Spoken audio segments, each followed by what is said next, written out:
Hello guys, welcome back to another Genshin video. Today I'm actually going to be continuing the How to Buff series I started a while ago with Lisa, but this time the main forefront character of this episode will be Keqing. Now Keqing's a really fun electro sword user and she's a main DPS, but she's actually considered the worst DPS 5-star in the game. And also recently I did build a Keqing and I'm really starting to see some of the big problems while playing Keqing. Cause although she's fun, fast-paced, and very different from every other character, there's some glaring problems about her kit, and some things that desperately need to change. So in this video, I'm going over all the ways I would like Keqing to be buffed, and if you want her to be buffed in any other ways, then make sure to leave it down in the comments. Now, I'm not no mathematician or math expert of Genshin, so I don't know all the specific percentages and damage numbers she can actually do or how viable she is, but I do know that she is considered the worst 5-star DPS, so these are basically all the ways while I was playing Keqing, I was like, hey, I wish this was better, so that is what is going to be in this video. The first thing we're going to start with are her normal and charged attacks. If we look at her normal and charged attack scalings, the scalings are actually not that bad. Now, charge attacks are a big part of Keqing's kit, so you'll be spamming these a crap ton while you're playing as her, but her charge attack stamina cost is 25. Now, I like to compare Keqing and Ayaka together because they're honestly pretty similar. They're both very fast characters, they're very charge attack based, and they're both sword users. Now, if you actually take a look at Ayaka's charge attack, her stamina cost is actually only 20. And on top of that, when Ayaka does a charge attack, the enemies don't fly back or anything, they really stay still because of the way Ayaka charge attacks. So this gives Keqing a huge disadvantage because her charge attacks already cost more stamina, and on top of that, her charge attacks will knock back small enemies. So you will have to run after them after you use a charge attack, which will cost even more stamina. And if you're a Keqing main, you already know how this feels when you're charge attacking like crazy and then you can't charge attack anymore or run anywhere because you're out of stamina. So because her charge attacks are a main part of her kit, and it will fly back small enemies costing you even more stamina run towards them, and it has a high stamina cost of 25, the first thing I'd like to change is to make Keqing's charge stamina cost only 20. I think this will be really helpful for her playstyle and her entire kit, because you'll still have to run after the opponents, but the base charge attack will take up less stamina, so you could charge attack a few more times. Now Keqing's elemental skill, I honestly think it's in a good place. You can recast it to infuse yourself with electro damage, or you can use a charge attack while it's on the field to explode it to do AoE electro damage. So for me personally, I'm not going to change anything about this skill, but I will talk about this skill again in just a second. Her elemental burst is super fast paced and really cool looking, but the problem is that it just doesn't do enough damage. At level 8 skill, she'll do 38.4% 8 times for each slash, and then the last attack will do 203 damage. And all those small slashes basically equate to the last slash, so you get 604% scaling on a burst. Now that does sound pretty cool and all until we look at the other 5-star characters. And if we take a look at my Raiden Shogun actually, I know her burst is crowned, so it does a little bit more damage, but the base slash is already 721, and on top of that you can do so many other slices with Raiden Shogun. And then I'm going to show on screen Ayaka's level 8 skill. It already does 179% damage on the cut, and that bloom will actually hit repeatedly multiple times on top of that. Even Diluc's burst has nearly 350% scaling on the first slash, and his Phoenix will hit multiple times on small and big enemies, and they will get damage over time, and the final explosion of the Phoenix does even more damage. So I think you get what I'm trying to say here. Now when buffing characters, I don't like to just make it add more damage to the character, but I think this burst does need a little bit of a boost, but not too much. So for the last attack damage on Keqing, I would actually like to add maybe 40% scaling to it. Not too much, but also not too little. And once again, I'm not a mathematician, I don't know how much damage is actually going to add to Keqing's, but this is the number that I've come down with. So if those slashes hit 8 times, it would do 307% scaling, and then with my new 342, that would be a total of 649% scaling on a burst if it all hits, which I don't think is too bad. Now let's talk about her passives. First, let's get this out the way. Her second passive, I'm actually going to keep the same. After casting Elemental Burst, she'll get more crit rate and her energy recharge will be increased by 15% for 8 seconds, which I actually think is pretty nice. So if you use a burst and then go charge attack crazy, you'll have a more chance to crit. So I'm actually going to leave that the same. The thing I actually want to change is her first passive, Thundering Penance. which basically after recasting her elemental skill, she'll get infused with electro for 5 seconds. The problem with that is that her elemental skill has a 7.5 second cooldown.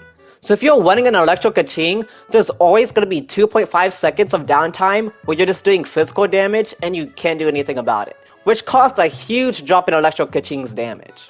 Now I'm pretty sure you do know the artifact set Thundering Fury, which actually causing an electro reaction will reduce the cooldown of your elemental skills, but honestly, it's not that good. I'm starting to think that the base game, they built cooldowns on electro characters around this artifact set, thinking it's gonna be meta defining and super good. But when the game launched, it just didn't turn out to be that great because electro reactions don't do that much damage, so if you increase the reaction damage, it's still not even gonna be a lot. So the next thing I would like to change for Keqing is actually buff her passive to make the electro infusion for 8 seconds. This will allow you to have a 100% uptime on your electro infusions, and to make sure Keqings do it over and over to keep that electro infusion if they want that extra damage. It's always just so weird being in the middle of a charge attack strings, and then suddenly you're just doing way less damage because it's all physical now. I know a lot of Keqing mains would love this change, so that is why I put it on this list. Now it's time to talk Keqing constellations. Now another one of the main factors of Keqing not being that great of a DPS because the constellations are honestly kinda on the bad side. Like, none of them are bad, but none of them are good either. They're just small damage bumps for each constellation, and it's honestly just not worth it. So let's go through her constellations and talk about what constellations I would want a buff on. Now let's take a look at her first constellation. Basically, after recasting Stellar Restoration, which is an elemental skill, she'll just do a minuscule 50% of attack as AoE electro damage. That sounds kinda cool, but honestly, it does nothing. It's like basically the same damage as a normal attack. So what I would actually like to change this constellation to is after recasting Stellar Restoration, stamina cost of charge attacks will be reduced by 50% for the next 8 seconds.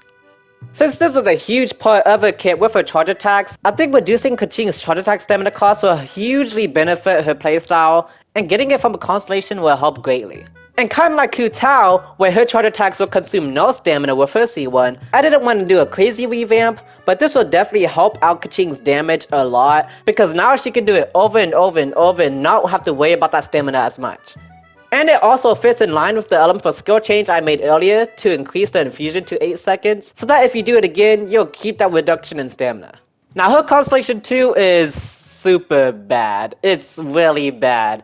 Basically, when her normal charge attacks hit opponents affected by electro, they have a chance of getting an elemental particle, which can only happen every 5 seconds, and this is for a C2. I know some characters have that bad constellation here and there, but Keqing's elemental burst is already only 40 cost, and doing this for C2 is not that good. Now I have an idea for this constellation which some of y'all might think is unnecessary or just be weird, but honestly I think it might be pretty cool.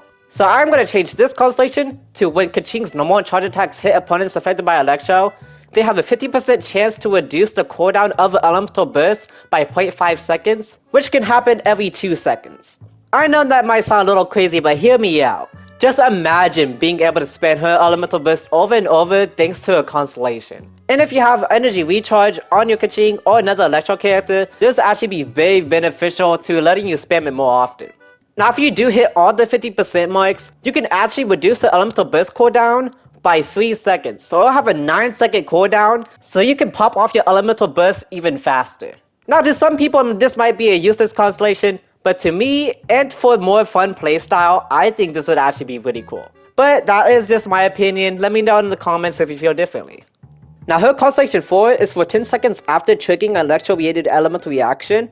Her attack is increased by 25%. Now, I'm actually going to keep this the same. I think this is a pretty okay constellation, because I'm not trying to make her extremely OP here. I'm not going to increase the attack percentage to like 60% attack.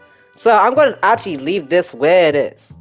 Now her C6 sounds pretty good on paper, but it is a C6, so it deserves to have a higher value of what this is. So basically, when doing a normal attack or charge attack, or elemental skill or elemental burst, she'll gain 6% electro damage bonus for 8 seconds. And each one of those stacks will be counted independently. So basically, she can get 24% electro damage bonus from doing these attacks. Now that does sound pretty nice, but is it really that worth it for a C6? I don't know about that. So what I'm actually going to do is change the 6% to 10%. So you can get up to a 40% electro damage bonus. Now I know I just said I'm not trying to make it crazy, but I think that's actually pretty worth it for a C6 character. Imagine how much damage she would do if it was happen like that, because oh my gosh, I think that'd be an amazing C6. That'd be up to 40% electro damage bonus, and that's crazy. And there we go, those are all the things I would like to buff about Keqing and Genshin Impact. Is there anything I missed or something you'd want to buff yourself? Please let me know down in the comments. And once again, these are just my silly little requests that I think would be a nice way to buff Keqing. I'm not a Genshin Pro, Genshin Master with a giant spreadsheet on my computer screen, but I do play as Keqing pretty often, and these are some of the things I would like to see changed. So yeah, that's basically all for this video. Hope you guys enjoyed, and I'll see you guys in the next one.